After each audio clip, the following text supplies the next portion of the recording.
It's that time of the week again where it is Ask GC Anything. Quick reminder that if you've got a question that you would like us to answer, the easiest thing is to leave it in the comment section just down below. But if you think of one whilst you're out and about and away from YouTube perhaps, and you want to do it on social media, the hashtag is TalkBack. Yeah, right, should we start? First question, this one comes from Omar Tan. If you don't race, how do you plan your training program since there's technically no off or on season? That's a good question, actually, isn't it? I'd not really thought about that one before. I guess it a little bit depends on what you actually do with your cycling. I mean, because you might not race, but you might have sportifs or grand fondos that you target and that you want to get better for. In which case, you just use those and plan your kind of season around those, I guess, so that you will be at your best on the start line. So take the date of the event that you want to do well in and work backwards from there.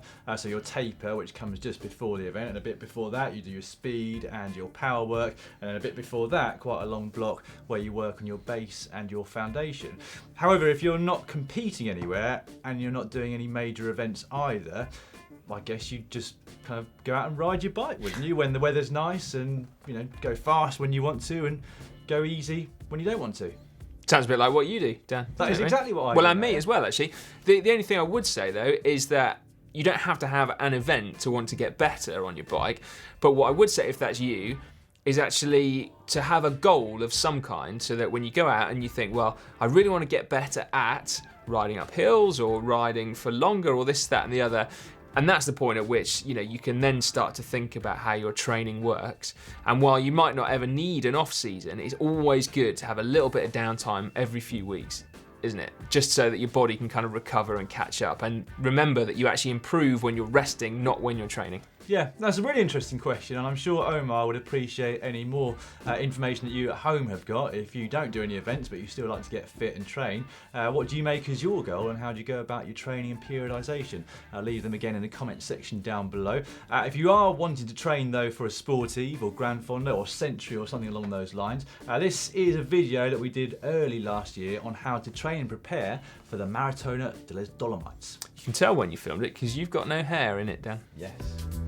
Keeping a training diary or journal won't just allow you to check the progress that you made over the previous weeks, but it also act as a great motivator, as you're far likely to actually do what you've actually written down in the first place. So use your diary or journal to plan and then note down what you've achieved and also how you feel. You'll also then be able to retrospectively look back through what you've been doing and analyse what works best for you. Dan, that's not my training diary. Just hope not, there's nothing in it. Next up, we got this question from Christopher Killy, came in on Twitter. I read about Kendal mint cake playing a role in the first ascent of Everest. They're popular in England with hikers and cyclists, right? I can't easily buy it in the US, but I found recipes. What are your thoughts on their use for racing or distance cycling? Kendal mint cake is basically like a bar that you get, and it's kind of very minty and very sugary. But not very cakey, funnily enough. No, weird, isn't it? I wouldn't say. I've got a story about Kendal mint cake though, Si, if you'd like to Have hear you it. really? Yes, back in the late 90s. Oh, this is precedes Cervelo test team. Yeah, but Right, listen up everyone, we've probably not heard this decade. one before. Yeah, I think it was late 90s, maybe 2000. You remember there used to be an under-23 national road race series? I do. Well, there was one quite near where I grew up in the south of England. Sixpenny Handley? Around Sixpenny Handley in Cranbourne Chase, which I really obviously wanted to do well on my home turf. Went up Zigzag Hill, which is like a mini outdoors. Oh, wow. Nowhere near as good, obviously. But anyway, it was raining the whole day and I completely blew up. Yeah? Yeah, anyway, I went back to the team cars and winding down the window was Keith Lambert, who's a bit of a cycling legend over here in the UK. And he said, here, take this lad. That's my best accent in the Keith Lambert. This is quite a story, Dan. Anyway, it did the trick because I did feel a little bit better than I had done after I'd downed this Kendal mint cake. But my goodness, is it sweet and minty. Yeah. Well, that is a great story, Dan. Thanks for that one. You know what? The reason why it probably hit the spot for you then is not necessarily because of the ingredients of the Kendal mint cake, but actually just because it tasted so sweet, because there is scientific proof that shows that just tasting something sweet actually improves your performance. In terms of whether it's actually really good for you, I think it's probably not actually the best fuel for cycling, not by a long shot, because it is just pure like sugar, so sucrose basically. So actually, if you were looking for something specific, you'd be better off with an energy gel that's got a different type of carbohydrate in there. Because although it is good, it's basically no different from having a can of Coke or, you know, a bar of chocolate or anything like that. So I put it in the category of normal food, in which case there's other things I'd rather have, whereas in the category of sports nutrition, it doesn't quite cut the mustard. Basically, you want to look for something with a different type of carbohydrate in it, probably a maltodextrin, which is actually a starch, not a sugar, but it's very quickly broken down into glucose. Whew. There we You go. learn something every day, don't you? Yeah. Well, I guess for the majority of people who are only riding their bike for 5, 10, maybe 15 hours a week, you should be fine using bars and gels and not getting bored. It's only when you get onto that ultra endurance style event, a little bit like what you've been doing recently, or perhaps pro cyclists where you're doing grand tours and day after day for 3 weeks, when you do want to diversify so you don't get really bored and find out what works for you and what you like on your palate. Yeah, basically. Well, hopefully that's answered your question, but we might also be answering a bit more of your question in this next video, which is how to improve your training results through your nutrition. Endurance athletes in general, not just cyclists, but across the board, probably under-consume protein. Although I think the research and the use of good sport nutrition partners like Science and Sport, for instance, are now communicating the importance of protein to endurance athletes. It is quite a controversial subject, isn't it, as well? There's a lot of people who think you just eat carbs, I mean, a full stop without protein at all, which is quite an interesting point of view. You know, the reality is muscle is made of protein. And when you perform hard exercise sessions, you're essentially degrading all of those muscle protein stores. To recondition that muscle and rebuild that muscle, you have to put protein back into the system. Shall we make the quickfire round quickfire? Oh yeah, this super time, quick. Si? Right, first up, G. Matisic. What variables are considered with respect to form? We hear riders on good form or haven't yet reached peak form. What exactly is that? Is it health, bike fit, performance results, sock length, or what? Well, sock length, isn't it? Basically, that's what cycling. No, sorry, I'm joking. Yeah, your form. It's really difficult actually because people mean different things by it, don't they? But effectively, it means it refers to your physical performance. And so, when you're really, really, really going for it, you will build and improve and improve and improve until you get to a peak, which is like your best form.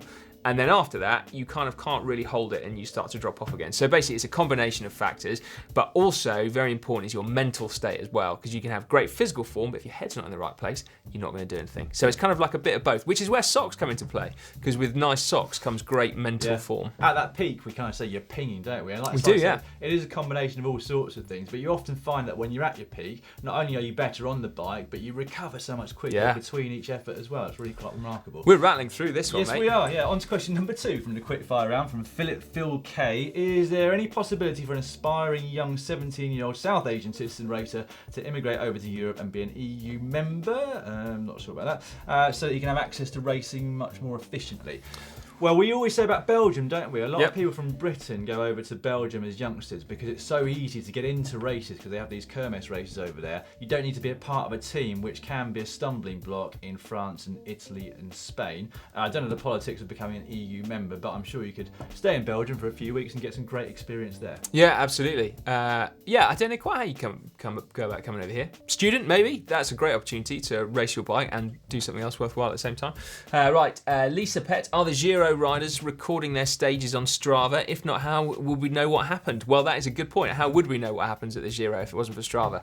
One or two of them put their rides on Strava, don't they? Yeah, Velo Facts on Twitter pulled a number of riders Strava from the rest day, so that will go to show you who's putting their rides up there on that website. Yeah, Velon tells us what they're doing, by the way, at the Giro, so they've got loads of data, if that's your bag, power data and so forth. Giancarlos Archiga. Hi GCN, how old are you starting to ride your bike and what is your favourite mountain bike or road bike? Ooh, I was 8 years old, started on a mountain bike, didn't get a road bike until my late teens, I think. Oh man, what's your favourite? It's like choosing a favourite child, isn't it? I couldn't do without either, to be honest with you. Although, if I only had a mountain bike, I'd probably get really frustrated. But if I only had a road bike, I'd be a little bit upset, but I'd probably be happier. But that doesn't mean I prefer it. Yeah, well I was 14 when I first got a proper mountain bike and then started competing. And I think at this point in my life, if I could choose one or the other, I'd probably go mountain bike. I like going out with kids on their mountain bikes in our local forest. Pete Sagan chooses mountain bike too, doesn't he? I was reading an interview the other day, that's his favourite. Indoor Cycling says, or asks, is it better to do one long training session during a day or two shorter? Ooh. Possibly too big of a question for the quickfire round. Yeah, it does depend on what training response you want to get out of it. If you want to do an endurance type of training session, then obviously one long one is better. If you want to improve your peak, 1 minute power or threshold power, then probably 2 shorter ones would be better. But I used to hate split days. I really hated split days. Well, yeah, because you don't relax, do you? You've done one hard session, you spend the rest of the day worrying about the next hard session. Oh, I hated that. But they do apparently work. Yeah, I should have done more, but I hated them. Danny Days? Danny Days, random question, some of the best. If you don't wear pants with cycling shorts, do you wear a bra with your jersey? I don't know, Dan? Sorry? Well, we're not really best equipped to answer this question. I think not yet, at least. No, but we could probably have a guess at it. I would say, you know, without going into too many anatomical details, probably where you sit on a bike, there's a lot more motion involved, maybe a bit more pressure. Potential chafing. So that's it. You're more likely to get chafing. Whereas I guess you could probably get a nice sports bra with less seam. So I'd probably go with that. I'd wear a sports bra. You're basically not rubbing your chest across your saddle much, are you? So it should be okay with the bra on, I would imagine. But we'd have to ask somebody else. Why do we even tackle that question in the first place, Dan? That was just... Let's move on. Yeah, very quickly. Wout de Wilde, like that name. Would it be possible to lose muscle for cycling? You're asking the wrong guys. I have quite a lean body, but too many muscles in the upper area. Oh, we are the experts on this. You should have seen us when we were 16. Well, that's it. I was massive. So big. And is there a way to do such things in a healthy manner? Greets from Belgium. Well, I've got a slight anecdote again for this. I've got a friend. Is it quicker than the Kendall mint cake one? A friend called Martin Smith, who was in the army and a bodybuilder when he was younger. He got into cycling, I think, in his early 30s, and he just found that over time, of course, when he was doing long endurance rides, that the muscle did just start to eventually come off. But I mean, you don't want to be going catabolic too much and starving yourself, do you? So it's going to be a long process. Yeah, I don't think you'd want to rush through it, would you? But it certainly is possible, and just by riding your bike, you'll definitely get more seasoned towards bike riding. Here's a question that we need your help on, actually. Greg Loper asked if a time trial rider in a Grand Tour could use a full-length skin suit, including the pants, as you said, or the leggings, to get an aero advantage. If so, why don't they? We didn't know what the answer to this was, did we? Because they do wear full-length skin suits in terms of the arms, and I'm not sure what the ruling is for the legs, because they do wear excessively long socks because it's more aero, don't they? Yeah, probably because not many pro cyclists shave their arms. You wouldn't, you know, some do, I guess. Some do, yeah. You'd have you'd have long sleeves, so you'd have nice hairy arms. Really but nice ones. Lycra is quicker than skin, isn't it? It is, yeah. Yeah, because I asked the guy from Castelli, Steve Smith, whether Ryder Hesjedal will go faster naked, and apparently he wouldn't. Yeah. Well, so there we go. He's got clothes to sell, hasn't he? Last good point. one for the quick fire round. That's probably I haven't got to watch on. Lasted for about a quarter of an hour. Laro Macho or Macho. Does the current champion of a Grand Tour need to defend the title, or can they just refuse to participate in the next race? There's no obligation to defend their title. In fact, we do often see it, don't we, that a rider perhaps will win the Tour of Italy one year and then concentrate on the Tour de France the next. But it's kind of a cool thing to do, isn't it, to defend your title? It is. But yeah, certainly there's no obligation for a rider to do so. It's quite common for the Tour de France winner to try and go back and defend, but less common for the Vuelta and the Giro. But it is good to see Dumoulin trying to defend his Giro title as we speak. Yeah, mate, that was rapid. Boom. Next up, this question from Beck McCall. What's the best way to regain your fitness after not riding for a few months? Well, it's a good question, that, isn't it? I suppose riding your bike is probably the best way, but you definitely have to watch out for a few pitfalls. And the first one is to try not to rush, particularly if you had good fitness and then you want to get back there quickly. You could end up maybe doing a little bit too much too soon, potentially running the risk of getting injured or getting overtrained and so forth. So I'd try and sit back and maybe just take things gently, maybe even write down the riding that you're going to do or the training you're going to do over like a 4-week block, and that should get you back into the kind of shape that you want. Patience is the key. Absolutely, yeah. It's very easy to go too hard too soon after you've been off the bike for a while. What I would also say is don't look for improvements every day or even every week, because they won't come and you'll get frustrated. It's a little bit like losing weight, isn't it? You don't want to weigh yourself each day because there'll be fluctuations, but you want to see the trend going in generally the right direction. It's exactly the same when you resume your training. You might not be fitter one day after a particular training ride, but after 6 weeks you might look back and you're going much better than you were 6 weeks previous. So that's what you want to be looking at. We haven't done a video directly on just having a layoff for a few months, but we have done one for getting back into it after you've been injured, which is not dissimilar, I guess. So you might want to check that video out now. First up, you need to identify the whys and wherefores of the injury itself, unless it's something plainly obvious like a post-crash trauma. Understanding why you got the injury in the first place will help your rehabilitation and also make sure that you don't suffer from the same injury in the future. Yeah, if you're coming back from something like tendonitis of the knee, there's generally a root cause, so that needs to be identified and remedied before you start training again. It could be something like a twisted shoe plate or something a little bit more complex like a twisted back. Right, next question from Olwood. Final question, actually. Whoa! How do pro... We got there already? It's gone so fast.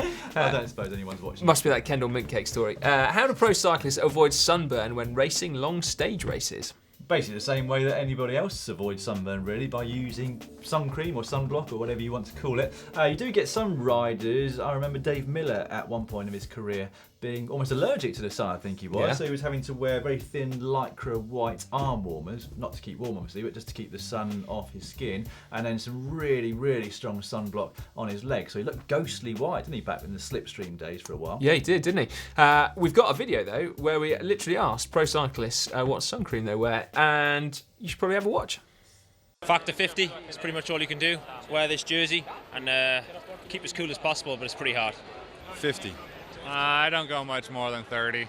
Do a good 30 SPF, I think, is good enough. I just put a bit of 50 on my nose, and with these jerseys as well, because they're quite thin, you have to put a 50 on the back as well, but on the arms and legs I don't use anything. Probably should, but I just, I don't know, I don't burn now once I get a decent tan. Quite like getting a nice brown, so...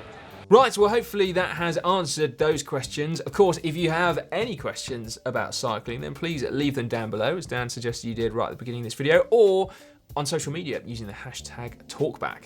Don't forget that since it's the Giro d'Italia, we have got some special edition t-shirts in the shop, including this pink one, which I've braved today. And this one.